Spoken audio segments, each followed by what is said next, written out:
Hi Connor, I'm Daz. We've got your R6 on the dyno, so I thought I'd just take a little opportunity to run you through a couple of things that we're doing with it and just explain the tune. I know you've spoken to Source a fair bit about it, but I thought I'd just explain it while we've got the bike on the dyno. Firstly, the exhaust. I know you discussed it with Saucy. As we said, like the type of the collector and how it is quite short, and the size of the outlet from the collector is costing the bike, you know, at full throttle, a couple of horsepower. It's not huge, but it is definitely costing it a little bit of horsepower. But now I guess that it's tuned, the thing about it is if you change all that, it would need to be retuned. So if it's just a track bike and you're not too fussed about, you know, racing it or stuff like that, I wouldn't go to the extreme of changing it all and then getting it retuned. It's not that bad. Yes, the bike will be faster if it had a different exhaust on it, but that's up to you in the future. But just bear in mind, if you change the design of the collector and stuff, it must be retuned. But if it's just some other small modifications, it might be okay. On the exhaust, probably the biggest one, and I know Source has talked to you about it, the bike is quite loud because the muffler's short.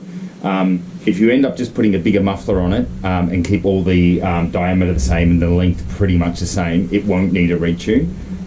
If you're worried about that, we certainly can recheck it on the dyno. But if you don't change the diameter and the overall length stays the same, it won't need a retune. But it is quite loud, so that's up to you whether you change it. You know, the exhausts that we use, like I said, they have longer collectors, they make more power, and they are a bit quieter because some tracks will kick up a bit of a stink if it's too loud. So just something to bear in mind. But yeah, if you don't change the exhaust design too much, you won't need to retune it. Other thing, obviously, we've put your translogic auto-blip and quick shift system on. Feels fantastic, working great, you'll love it. It's sort of one of those things, once you go to an auto-blip, you'll never go back. So it's pretty cool, working great. We did need to do a couple of small adjustments on the sensitivity, and that's just due to the different resets behave differently. If anyone else watching, you know that we've talked about translogic at length, how much we love their product and how good it is, and they generally just work out of the box. And this one does work out of the box, just that we're refining it just ever so slightly to make it that little bit better. So if you are putting auto blips and quick shifters on your bike, I do recommend that you get them you set up and done on a dyno by somebody who is well experienced in it, because they'll get it refined to where everything's shifting right.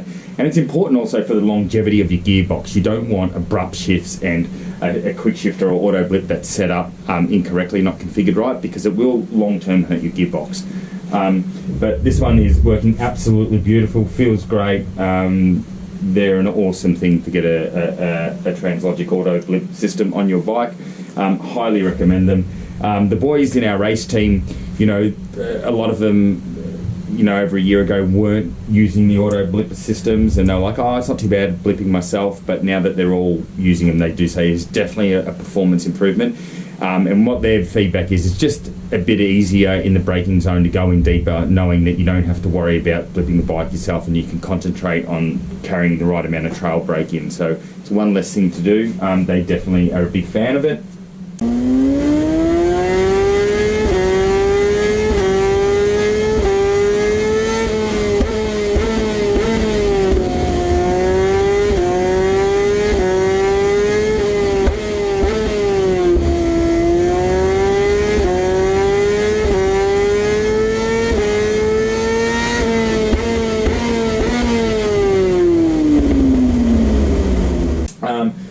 As you know as well, we've installed a DNA high performance air filter. You had a BMC in it, and it had a restrictor on it as well. But the difference between the DNA and the BMC in terms of the volume they allow in, the DNA allows quite a lot more in. It also seals the airbox a fair bit better, so that's great that we've got that in there. It'll just keep not only a bit higher performance, but just will keep any foreign particles out of your airbox. And then as your bike already had a Power Commander 3 unit on it, and so what we've done is we've done an ECU base map or a flash to the ECU, and what that includes is our own throttle maps that we put in. Just helps with the throttle pickup, makes it smoother, and also in deceleration just makes the whole bike a bit smoother, and that transition back to the throttle. So we've done that. We also do a bit of ignition timing through the ECU and all that. The reason we haven't decided to do the full tune through the ECU and remove the power commander is because doing the tune for the power commander or the fuel tune is actually quite a fair bit easier than the ECU.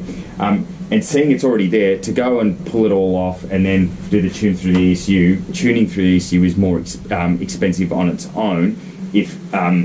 So that the fact that the power commander's already there, we've just left it, tuned it, it's come up really, really nice. The tune wasn't too bad before, but it's a fair bit better now. So that's great. But yeah, like the reason, like I said, tuning through the power commander is easier.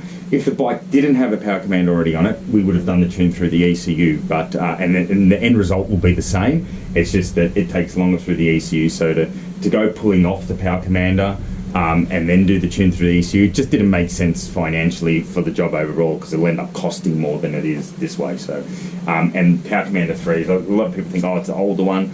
Essentially, they're just a bigger box. They're extremely robust. If anything, they're more reliable than the newer ones. They're great. And the end result with the bike is still fantastic.